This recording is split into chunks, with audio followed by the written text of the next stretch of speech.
On a quiet street in Simi Valley, California, a woman was stabbed to death inside her own home. Her 5 children were there. They watched it happen. Nearly 2 years later, the man responsible stood before a judge. He said he was sorry for one of the victim's daughters. That wasn't enough. To understand what happened in that house, we have to go back to September 2024. Jessica Marie Tinoco was 34 years old. She was a mother of 5 children. She lived in Simi Valley, a city about 35 miles northwest of Los Angeles, with her boyfriend, Ramon Joseph Rivas. Rivas was 36. The two shared a home together with Jessica's children. By the fall of 2024, that home would become a crime scene. According to the Ventura County District Attorney's Office on September 27, 2024, Rivas and Tinoco were involved in a domestic dispute. Witnesses told investigators that Rivas walked into the kitchen and grabbed a knife. He then began attacking Tinoco. Her children fled the residence. According to the district attorney's office, Tinoco was stabbed multiple times. 4 of those wounds were later determined to be fatal. All 5 of her children witnessed the attack on their mother. When police arrived at the home, they found Rivas outside, shirtless, with blood on his upper body. He was taken into custody immediately.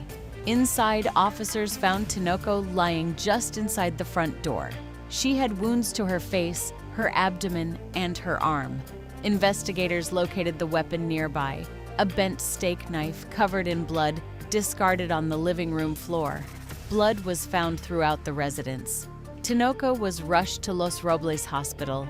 She was pronounced dead there. For nearly 2 years, the case moved through the courts. Then, in May of 2026, Ramon Rivas made a decision that would define the next chapter of this case. He pleaded guilty. Rivas admitted to 1 count of second-degree murder in Tinoco's death. As part of that plea, he also admitted to several sentencing enhancements, including the use of a deadly weapon, that the crime involved great violence, and that the victim was particularly vulnerable. By pleading guilty, Rivas avoided a trial, but he could not avoid facing the family he had shattered. On Friday, Rivas was sentenced to 51 years to life in prison. Senior Deputy District Attorney John Barrick said that Rivas taking responsibility for the crime didn't excuse what he did to Tinoco and her family. During the hearing, according to a courtroom report from KTLA, 2 of Tinoco's daughters addressed Rivas directly. One described watching him hurt her mother and pleading with him to stop. She said there had been nothing she could do to save her. The other daughter told him that he'd had a family who loved him and that he would never have that chance again.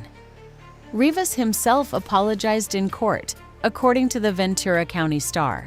He told Tinoco's children he would be forever marked by what he called a split-second decision and that he was deeply sorry.